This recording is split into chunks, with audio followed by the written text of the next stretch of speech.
What is something you have that you're pretty sure no one else has? My grandfather was on the Indianapolis during WWII and was transferred off of it before they delivered the bombs, and it sank. He happened to take a book from the ship's library and never returned it. I inherited all of his books and happened to stumble across it while going through them. It's stamped with the ship's library stamp. So unless any other sailor took a book from the library of the Indianapolis before it sank and then held onto it all these years, this may be the only one in the world. The master recording of the Phantom of the Opera, or part of it. Anyway, my dad was the recording engineer, so he had the tape from when they made an album of the show with the original cast. Edit. Bonus item: a silver Tiffany's cup and spoon that was given to me when I was born by Phyllis Diller. She also had it in great love. Phyllis Diller. Edit 2. Haha, clearly worded the Phyllis Diller bit oddly. My parents were friends with her, so she gave them an engraved silver Tiffany's cup and spoon when I was born. She was in no way involved in the birth. The cufflinks that Vincent Price wore in the movie Laura, 1944. A human atlas bone from the site of a medieval prison.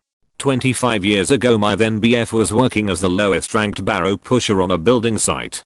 Foreman knew that ancient bones may turn up and knew he was supposed to send for the archaeologists if so. Bones turned up. Foreman said fuck that. We are filling in. Not getting behind schedule for some old shitty prisoner bones.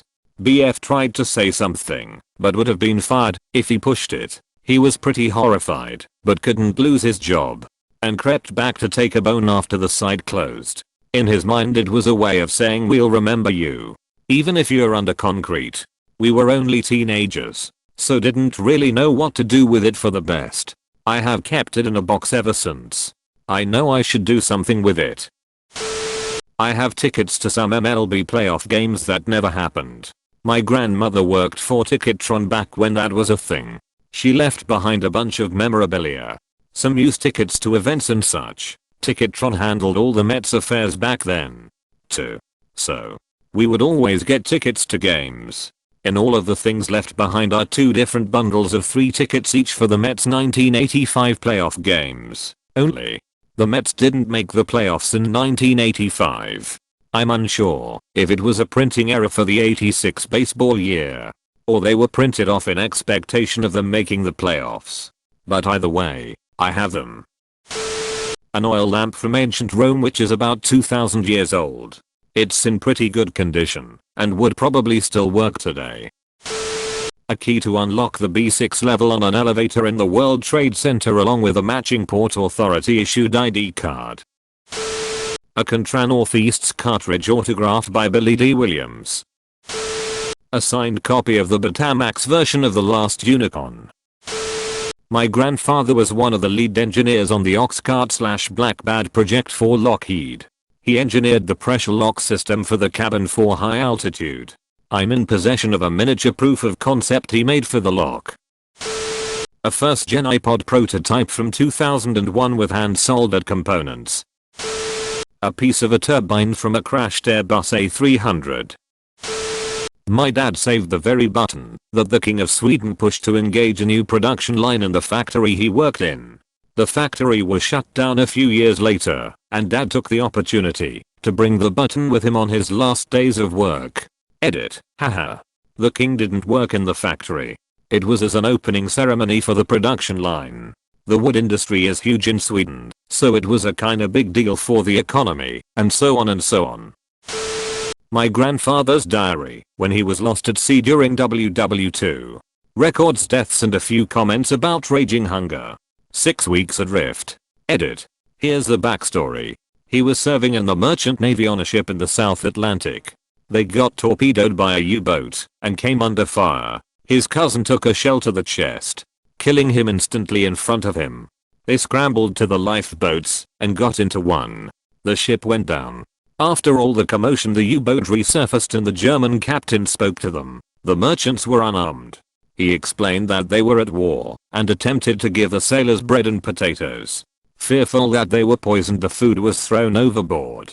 They were adrift miles from land, unable to see the shore or any landmarks to navigate to.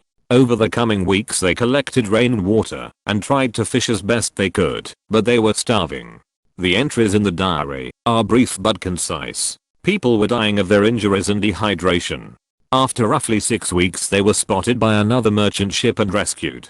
When they returned to the UK they were awarded medals, but they refused them, turning their merchant navy pins upside down, MN to NW, to represent not wanted. He never spoke about this to me directly, as after the war he did not want to relive the experience. He had 2 children and 5 grandchildren, and passed away in 1995. Vivian, Ted, Fowler. RIP. NB. Other family members have requested reading it, but it's in such bad condition. 77 years old, that I refuse to let it out of my sight. It's kept in a plastic bag in a drawer away from harm. I'm sure other people have it, but not many people have both. I inherited a real Apollo 11 patch that went to the moon from my grandfather who worked on the mission, and my aunt gave me a Mercury astronaut test helmet worn by Alan Shepard. Up until a week ago, a mouth that picked up radio stations. I play in bands, and for years couldn't figure out why, whenever I would get close to the microphone, the PA system would pick up local radio stations. I always assumed it was due to crappy unshielded mic cables. Well, I went to the dentist and decided to get my permanent retainer removed. I scheduled an appointment and that night had band practice. I got close to the mic and picked up a radio station. It occurred to me that my retainer, if you're unfamiliar, a permanent one is basically just a steel wire glued in your mouth, was slightly bent and conductive. Sure enough, the next week I got it removed, and now I don't pick up radio stations anymore near microphones. A piece of the wreckage from the day the music died. I have a tiny school book from the 1800s and the covers are filled with the writings of a little girl. I'm trying to track down her descendants to give them this book, because I don't like having something so valuable and irreplaceable in my possession. But there is no other little book like it. It is a history book and many of the entries would now be considered racist, especially toward Native Americans. And also this little girl, and likely her children and grandchildren, are long gone. Mint condition Nirvana ticket for a concert they never played due to Kurt Cobain's death. April 94. Manchester GMX. I have an extended car warranty